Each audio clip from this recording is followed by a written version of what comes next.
د شال ټلویزیون قدرمندو لیدونکو سلامونه. پام وکړئ د دې مهال لنډو خبرونو ته.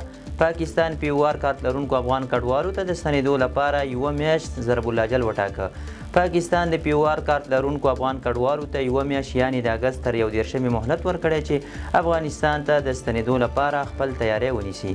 د ملګرو ملتونو د کډوالو عالي کمیشنري دفتر ویلي دوی ته د پاکستان لخوا دغه پریکړه رسما ابلاغ شوې او له اړوندو ولایتي چارواکو سره هم شریکه شوې ده. یادې ادارې د اندېښنې په ښودلو سره ویلي چې راتلونکو ورځو کې به د پاکستان له حکومت سره خپل تعامل ته دوام ورکړي تر څو نور وضاحتونه او تازه معلومات ترلاسه کړي. احمد الله زاهد له اروپایي ټولنې څخه د سوداګرۍ نړیوال سازمان کې د افغانستان شاملولو په تړاو همکاري غوښتې ده. د صنعت او سوداګرۍ وزارت مرستیال مولوي احمد الله زاهد په افغانستان کې د اروپایي ټولنې له شاجدافیري ویرونیکا بوهار سره وکتل. صنعت او سوداګرۍ وزارت وایي چې په دې کتنه کې د سوداګرۍ نړیوال سازمان کې د افغانستان د بیا غړیتوب لپاره د اروپایي ټولنې په همکارۍ د هیواد صادراتي توکو ته د اسانتیاو په رامنځته کولو او په نړیوالو نندارتونونو کې د افغانستان د خصوصي سکتور غړو ته د زمینې په برابرولو خبرې شوې دي. د یاد وزارت په وینا د دغې ټولنې شاجدافیري ژمنه کړې چې یاد موضوعات به د خپلو همکارانو سره شریک کړي. مولوي عبدالکبیر د کډوالو نړیوال سازمان د دفتر له رئیس سره د کډوالو پر ملاتړ خبرې کړي دي.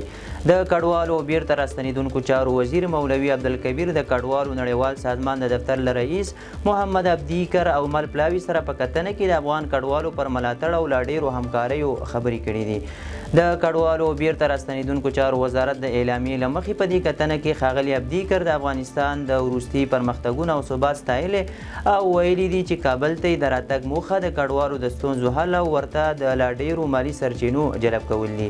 د خبرپاڼې له مخې نوموړي هیواد کې د افغان کډوالو پر دایمي میشت کېدو ټینګار کړی او ژمنه یې کړې چې له راستنېدونکو سره به خپلې مرستې او همکاري لا ډېره کړي. د کډوالو ملاتړو بنسټونو پر برطانیې فشار راوړی چې د افغان همکارانو کورنۍ دغه هیواد ته ولېږدوي. بریتانیا کې د کډوالو ملاتړو بنسټونو د دغه هیواد د کورنیو چارو وزیر ته په یو لیک کې ویلي چې د معلوماتو له افشا وروسته دې له بریتانوي ځواکونو سره د همکارو افغانو کورنۍ غړي هم دغه هیواد ته وغوښتل شي. د نړیوالو رسنیو د راپور له مخې دغو خیریه بنسټونو چې شمېر یې 500 ته رسیږي د بریتانیا پر حکومت غږ کړی چې د افغانانو پر وړاندې د خپل اخلاقي مسؤلیت ادا کړي. د افشا کېدنې دغه پیښه د 2022 کال په فبرورۍ میاشت کې وروسته له هغه وشوه چې کله د بریتانیا د ځانګړو ځواکونو په مرکزي دفتر کې یو کارکوونکي په ناپامۍ کې له حکومته بهر یو کس ته یو داسې برېښنالیک واستاوه چې د بریتانیا افغان بیا میشتېدنې پروګرام د هر غوښتونکي شخصي معلومات پکې وو چې ټول ټال نږدې 14,000 افغانان کسان دي. د دې وړاندې د طالبان حکومت ویلي وو چې په هیواد کې عمومي بخښنه لا هم پلي کیږي او له چا څخه د هغوی د تیرو دندو پر بنسټ غچ نه اخیستل کیږي. مصر د فلسطینیانو د جبري کډوالۍ دروازې له جوړېدو انکار وکړ.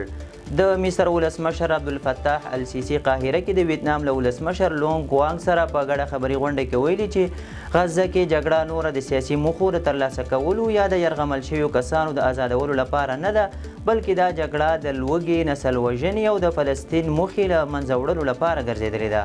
عبدالفتاح السیسي د اسرائیل لخوا قومي پاکسازۍ په اړه خبرداری ورکړې او ویلي دي چې مصر به اجازه ورنکړي چې دا د فلسطیني وګړو جبري کډوالۍ دروازه شي. د اسرائیل حکومت په ځانګړي ډول د دغه هیواد توندلاري وزیران غواړي چې نړیوال هیوادونه په ځانګړي ډول عرب هیوادونه د غزې اوسیدونکي د کډوالو په توګه ومني. د مصر ولسمشر دا هم وویل چې د بشري مرستو له 15,000 څخه زیات لارۍ اوس مهال د مصر په خاوره کې دي چې غزې ته د ننوتلو لپاره چمتو دي، خو اسرائیل د دوی د ننوتلو مخه نیولې ده. سویډن، ناروې او ډنمارک له اوکراین سره 500 میلیون ډالر پوځي مرسته اعلان کړه. د رویټرز خبري اژانس راپور له مخې سویډن، ناروې او ډنمارک له اوکراین سره 500 میلیون ډالر پوځي مرسته اعلان کړه. د راپور له مخې ډنمارک به له اوکراین سره شاوخوا 90 میلیون، ناروې 146 میلیون او سویډن به 215 میلیون ډالر پوځي مرسته وکړي. یا د پوځي مرسته کې زرګونه توغندي، هوایي دفاعي تجهیزات او همدارنګه د ټانک ضد مهمات شامل دي. تر دې وړاندې د امریکا ولسمشر ډونالډ ټرمپ ویلي و چې واشنګټن به اوکراین ته اړینې وسلې چمتو کړي او اروپایان به یې پیسې ورکړي. دا په داسې حال کې ده چې د امریکا ولسمشر ټرمپ روسیې ته 12 ورځې ضرب الاجل ټاکلی چې اوکراین کې جګړه ودروي ګنې لوړې تعرفې به پرې ولګوي خو روسیې په ځواب کې ویلي چې د جګړې پای ته رسول له امریکا کار نه دی او نه یې له بندیزونو ډارېږي. امریکا د روسیې میلیاردر سلیمان کریموف ضبط شوي کښتۍ د مزایدې له لارې پلوري. د راپورونو له مخې امریکا د روسیې میلیاردر سلیمان کریموف ضبط شوي قیمتي کښتۍ د مزایدې له لارې د پلورلو اعلان کړی دی. کریموف چې د امریکا د تحریمونو په لیست کې دی دا قیمتي کښتۍ په 2022 کال کې د امریکایي چارواکو لخوا ضبط شوې ده. دغه کښتۍ د مادیه په نوم یادیږي چې 160 متره اوږدوالی د هلیکوپټرو د ناستې میدان د لمبا حوضونه ورزشي کلبونه سینګارتونه او د خوب 8 کوټې لري چې په یو وخت کې 14 کسان پکې اوسېدلی شي او ارزښت یې څه باندې 300 میلیون ډالره اټکل شوی دی. پر اوکراین د روسیې له یرغل وروسته امریکا پر کریموف بندیزونه ولګول. تیر کال له امریکا کانګریس یو قانون تصویب کړ چې له مخې امریکا کولی شي له روسانو ضبط شوي شتمنۍ وپلوري او عواید یې اوکراین ته د بشري مرستو په توګه واستوي. روسیې په دې تړاو رسما څه نه دي ویلي. ایران ناقانونه کډوال مجرمین ګڼلي. د ایران د پولیسو عمومي قماندان احمد رضا رادان ناقانونه بهرني اتباع مجرمان بللي او ویلي دي چې هغوی په ایران کې ځای نه لري. نوموړي په یوه تلویزیوني مرکه کې ویلي چې قانوني بهرني اتباع زموږ میلمانه دي او ایرانیان هم میلمهپال دي او پولیس دنده لري چې د دوی امنیت تامین کړي.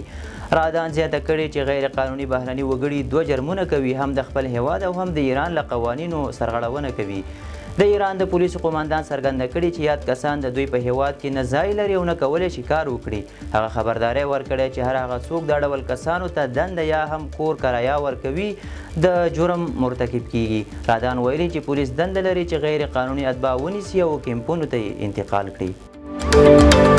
شال ټلویزیون قدرمندو لیدونکو دا د دې مهال لنډ او مهم خبرونه تر بیا ښه وخت.